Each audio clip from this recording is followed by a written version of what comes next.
Decide whether the congruence x square congruence 219 mod 383 is solvable or not. এই অসমতাটা যদি solvable হয় তাহলে আমাদের এই অসমতাটির মান আসবে +1, আর যদি নট সলভেবল হয় তাহলে এটার মান আসবে -1.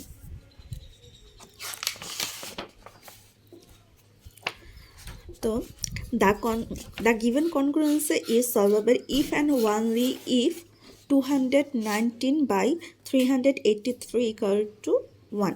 যদি কেবল যদি শুধুমাত্র যদি 1 আসে তখনই সেটা সলভেবল হবে।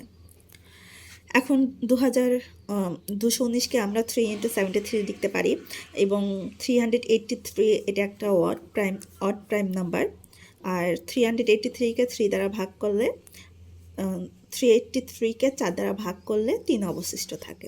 তো আমরা এটাকে এভাবে লিখতে পারি। এখন কোনো সংখ্যা যদি গুণ আকারে থাকে এবং নিচে যদি প্রাইম নাম্বার থাকে তাহলে আমরা a/p × b/p এভাবে আলাদা করে লিখতে পারি। দেন এটা লেখা হলো। এরপর এখানে 3 এবং 383 দোনোটাকে যদি আমরা 4 দ্বারা ভাগ করি উভয় ক্ষেত্রে 3 অবশিষ্ট থাকে। যেহেতু উভয় ক্ষেত্রে 3 অবশিষ্ট থাকে সেহেতু আমরা এখানে মাইনাস আনছি। এটা এরকম যে যদি a/p আকারের কোনো সংখ্যা থাকে তাহলে সেটাকে p/a আকারে আমরা লিখতে পারি। যদি a এবং p দুইটাকেই যদি আমরা 4 দ্বারা ভাগ করি উভয় ক্ষেত্রে 3 অবশিষ্ট থাকে। যদি 4 দ্বারা ভাগ করার পরে উভয় ক্ষেত্রে 3 অবশিষ্ট থাকে তাহলে আমরা এই সূত্রটা অ্যাপ্লাই করতে পারি।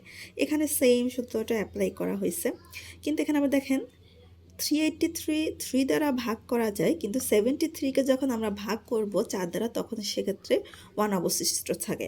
যখন উভয় ক্ষেত্রে 3 অবশিষ্ট না থাকবে তখন আমাদের সূত্রটা হয়ে যাবে এরকম p/a।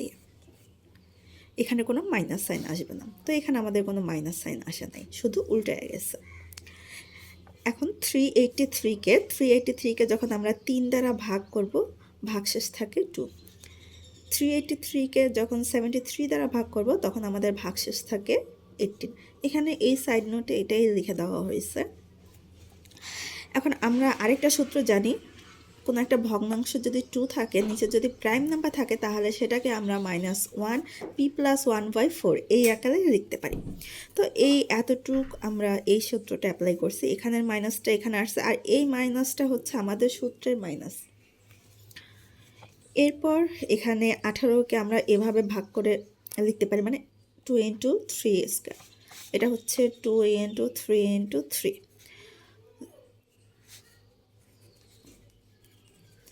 দুইটা 3কে আমরা 3² লিখলাম।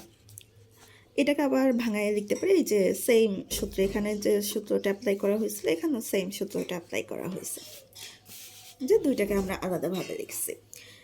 এখন এখানে মাইনাস এবং -1, এই মাইনাসে মাইনাসে প্লাস হয়ে গেছে।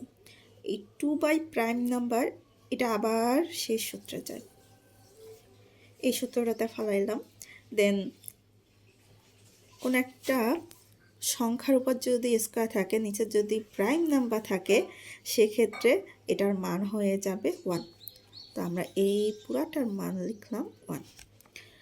এখানে যোগ বিয়োগ গুণ ভাগ করে মান আসে 18, -1 টু দি পাওয়ার 18।